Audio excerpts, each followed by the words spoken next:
Be more vile. Some of you may have heard this phrase humming around the connection. For others, this may be quite the shocking introduction. But at the heart of what it means to be Methodist is a willingness to submit to being more vile. Let's get some context. John Wesley was called to Bristol in late March of 1739 by his longtime frenemy, George Whitefield. Whitefield had been in the city a while, preaching to ever-increasing crowds, and he calls on John to assist.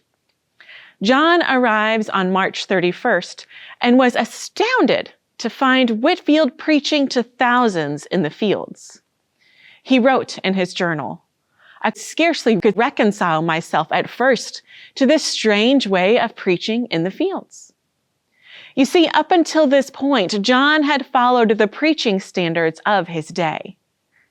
"I had been all my life, till very lately, so tenacious of every point relating to decency and order that I should have thought the saving of souls almost a sin if it had not been done inside a church." By April 2nd, only 2 days after his arrival, he does something he never thought he would.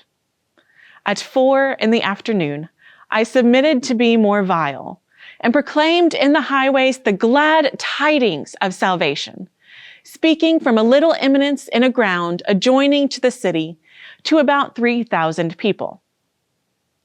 There it is, submitted to be more vile. Wesley uses the words submit and vile to describe that preaching in the fields was something he did not want to do, something he did not choose to do, but he felt called by God to do so. And sometimes, in order to spread the love of God, we have to be pushed to be uncomfortable. The General Commission on Archives and History is calling upon the United Methodist Church to mark April 2nd annually as Be More Vile Day. For the United Methodist Church to find its new way forward, we need to take a lesson from our past.